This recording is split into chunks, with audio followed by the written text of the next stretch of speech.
नमस्ते। आज मैं आपको बताऊंगा कि मॉर्निंग हम क्यों कहते हैं रियाज़ के लिए और मॉर्निंग क्यों करना चाहिए। उसके बहुत सारे रीज़न हैं क्यों कहा गया है मॉर्निंग में रियाज़ करना और क्या करें रियाज़ में। अगर आप एक डेडिकेटेड लर्नर हैं तो क्या करना चाहिए, आपको कितना टाइम देना चाहिए। तो मैं 1 घंटे के हिसाब से बता रहा हूँ। जो लोग आधा घंटा करते हैं उसको आप हाफ़ कर लेना, वही चीज़ को आधा घंटे में जाना। पर मॉर्निंग रियाज़ का पहले महत्व समझिए। एक्चुअली क्या होता है, सुबह कोई भी आपको डिस्टर्ब नहीं करेगा। सबसे पहली बात, इवनिंग में क्या होता है, बहुत सारे काम भी आ सकते हैं, फैमिली के काम भी आ सकते हैं, दोस्तों के फ़ोन भी आ सकते हैं। अगर आप 6 बजे उठ रहे हैं तो कोई दूसरा भी अगर 6 बजे उठ रहा है तो आपको कॉल तो नहीं करेगा, वो अपने बेसिक जो काम होते हैं सुबह के वो करेगा। तो अगर हम अपना सुबह का रियाज़ करें तो वो हर समय सक्सेसफुल रहता है, क्योंकि हम उसमें ध्यान से भी कर पाते हैं और दूसरा काम हमारे क्या कहते हैं रियाज़ को तोड़ता नहीं है। हाँ, अनलेस कि आप हर समय मोबाइल देख के आदी हैं। लोग क्या करते हैं, 5 मिनट बजाते हैं फिर मोबाइल देखते हैं। वैसा रियाज़ बड़ा ख़तरनाक है और ख़राब है। और कुछ लोग कहते हैं मैं दिन में 3 घंटे बजा लेता हूँ, 10-10 मिनट, 10 मिनट मिली फिर पकड़ ली, फिर कोई फ़ायदा नहीं। जब तक आपका सुर जब बैठा, जब सुर मिलने लगा उसके बाद तो आपने छोड़ दिया, तो कहाँ आपको फ़ायदा दे पाएगा। तो रियाज़ करना है तो ढंग से कीजिए। आधा घंटे भी बहुत रियाज़ है। अगर कोई बेसिक लर्नर है, आधा घंटे अगर रोज़ करे तो अच्छा रियाज़ है। अब आप अगर बेसिक से आगे जाना चाहते हैं तो 1 घंटा रियाज़ करेंगे। तो 1 घंटे में करना क्या है और सुबह का रियाज़ में क्या करते हैं वो आप देखिए, क्या आपको प्रैक्टिस करनी चाहिए और मैं क्या करता हूँ जनरली मैं बताता हूँ आपको। तानपुरे से आपने पहले सा का अभ्यास किया 5 मिनट,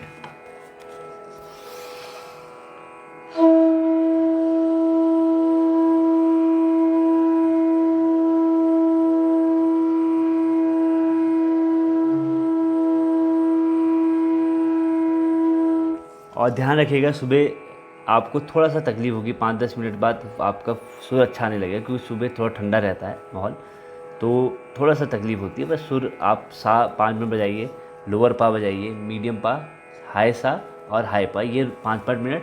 अगर आपके पास 1 घंटा है, अगर कम है तो आप 2-2 मिनट बजाइए। उसके बाद आपने तबले में, अगर आप बेसिक लर्नर तो सारे गामा पाधा नीसा 100 बार कीजिए। स्पीड आपकी बहुत तेज़ नहीं रहेगी। 100 बार में से 25 बार आपने 100 की स्पीड में कीजिए, फिर 120 में कीजिए, फिर 150 में कीजिए। पहले स्लो करना है।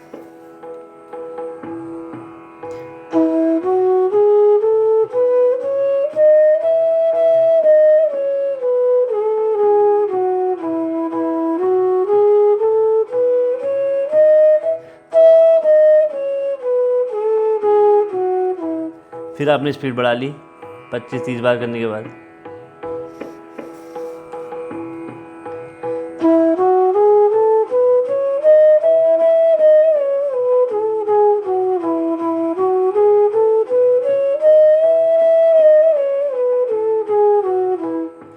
आपने फिर 20-50 बार किया, फिर स्पीड बढ़ा ली, 200 तक लिया है आप।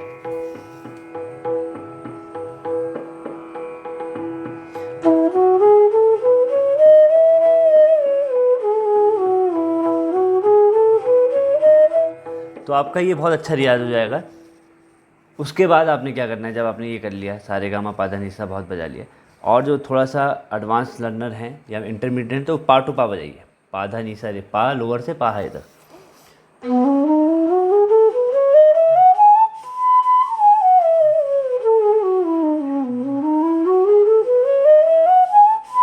अब ये रोज़ का अभ्यास है। ये आधा घंटा शुरू का तो आपको ये करना ही करना है। रोज़ करेंगे तो आपको अपने में बहुत ज़्यादा चेंजेस भी दिखेंगे। आप ये सोचें कि एक ही दिन करें, इसको 10 दिन किए फिर आपने चेंज कर दी एक्सरसाइज, नहीं। आप ये साल भर ये एक्सरसाइज कम से कम आधा घंटा, आपके लॉन्ग नोट्स और ये, उसके बाद जो भी राग आप सीख रहे हैं या कोई भी एक्सरसाइज आप सीख रहे हैं या कोई भी आपके गुरुजी बता रहे हैं, जो भी बता रहे हैं उसको आधा घंटा कीजिए। उसमें जैसे मान लीजिए हम अगर राग कर रहे हैं तो राग के आलाप कीजिए स्लो में और तानपुरे के साथ। कोई भी राग करे, जैसे मैं आज का अलैया बिलावल प्रैक्टिस कर रहा हूँ तो मैं अलैया बिलावल की प्रैक्टिस करूँगा। और अगर आप सुबह कोमल स्वर का रियाज करना चाहते हैं पर आपके शुद्ध स्वर आ नहीं रहे हैं, आप कोमल का, तब तो गलत है। अगर आपके शुद्ध स्वर अच्छे लेवल में आ चुके हैं तो कोमल से आप सरगम बजाइए। भैरवी में आप कर लो रियाज, ठीक है। सारे कोमल, कोमल रे भी होगा, गा भी होगा, माँ ये हो गया आपका, धा भी हो गया, नी भी हो गया, ये भी हो सकता है। नहीं तो आप जो राग कर रहे हैं उसके आलाप कीजिए थोड़ी देर। पहले तो सरगम बजाइए, उस राग की सरगम बजाना ज़रूरी है। 10 मिनट 5 मिनट सरगम बजाइए। जैसे मैं अलैया बिलावल कर रहा हूँ तो उसके सरगम बजाऊँगा।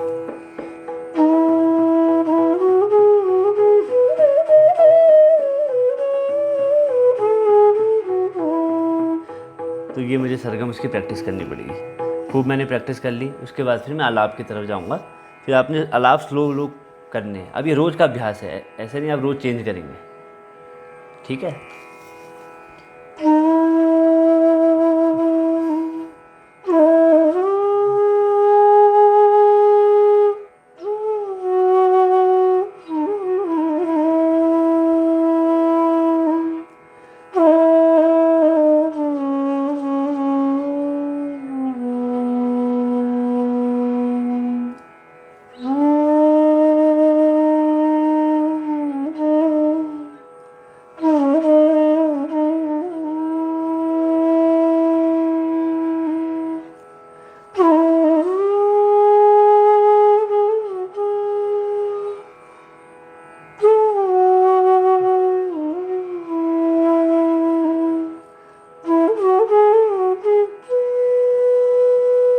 अभी तो मैंने आपको स्पीड में बताया, आलाप और हल्के से करना है और आपको माइंड को स्टेबल करके, मतलब सुकून जो कहते हैं ना वो आना चाहिए, सुकून से आपको करना है।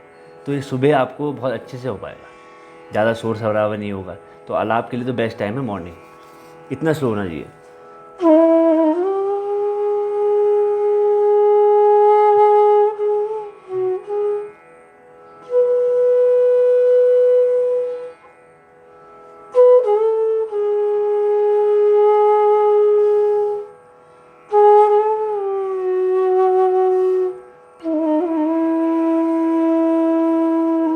तो ये धैर्य रखना पड़ेगा आलाप में। आपने एक सिस्टम बनाना है, इसको रोज़ फॉलो करना है। अगर राग में नहीं आए तो कुछ एक्सरसाइज कर लें जो आप आधा घंटा प्रैक्टिस करना चाहें, पर वो होनी चाहिए रोज़। जो मैंने आपको पहले आधा घंटे का पढ़ा वो तो आपका निरंतर चलते रहेगा, चाहे आप 10 साल बजा लें या 20 साल बजा लें।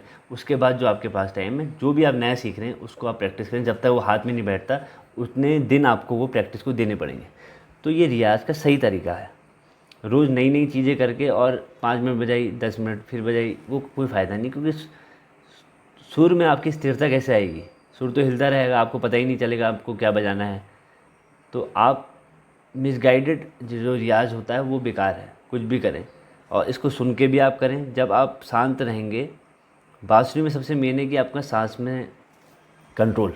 अगर आप बहुत पजल्ड होंगे दिमाग से, या बहुत आप टेंशन में होंगे, या कॉन्शियस होंगे बजाने में, या पहले सोच के बैठेंगे मुझे नहीं आएगा, तो ये अच्छा ही नहीं बजेगा आपसे।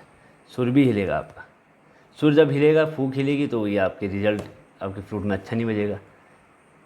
तो ये सब ध्यान में रखना है। और मॉर्निंग आप करें तो इस तरह कैसे करें। अगर मॉर्निंग टाइम नहीं मिलता, ये चीज़ को रिपीट कर ले इवनिंग में। पर मॉर्निंग में चांसेस कम रहते हैं डिस्टर्बेंस के, इसलिए हम कहते हैं मॉर्निंग का रियाज़ करें। मॉर्निंग अच्छा रहता है रियाज़ करने के लिए। आशा करता हूँ ये वीडियो समझ में आया होगा और आपको सही तरीके से रियाज़ करने का तरीका पता चला होगा। आगे और वीडियो लाते रहेंगे।